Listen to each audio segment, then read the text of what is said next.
அனைவருக்கும் வணக்கம். அடுத்து ஒரு புதுமையான தகவல். சோப்பு சாப்பிடும் பெண். அதாவது உணவுப் பொருள்களே விதவிதமாக இருந்தாலும் நாம் விரும்பாத உணவுப் பொருள்களை ஏற்றுக்கொள்வதில்லை. ஆனால் ஒரு பெண் சோப்பை உண்பதாக ஒரு செய்தி இந்த பதிவில் பார்ப்போம்.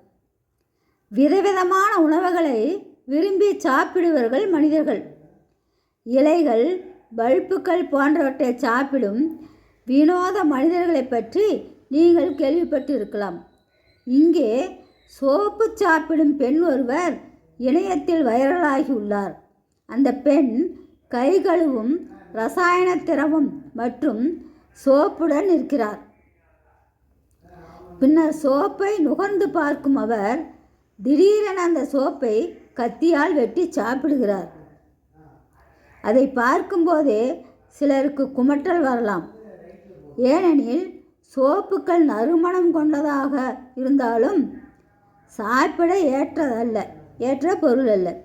தவறிப்போய் வாயில் வைத்தால் கடும் துவர்ப்பு, கசப்பு என வித்தியாசமான ருசியை நிச்சயம் வாந்தியை வரவழைக்கும்.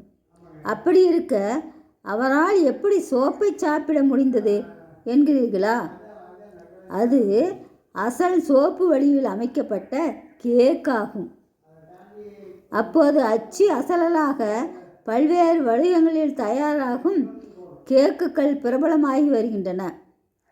கொல்கத்தாவைச் சேர்ந்த ஒருவர் தயாரித்த கேக்கை தான் அந்த பெண்மணி சாப்பிட அது வைரலாகி உள்ளது. அதாவது சாப்பிடக்கூடிய பொருள் இல்லை, சோப்பு துவைப்பதற்கோ குளிப்பதற்கோ பயன்படுத்துகின்ற பொருள். அது ஒரு கேக் அந்த அமைப்பிலே செய்து பிரபலமாக விளம்பரத்துக்காக செய்யப்பட்டிருக்கு. அந்த கேக்கைத்தான் அந்த பெண் உண்கின்றாள். ஆனால் புதுமையான செய்தியாக சோப்பு சாப்பிடும் பெண் என்ற தலைப்பில் இந்த செய்தி பார். நன்றி, வணக்கம், வாழ்க வளமுடன்.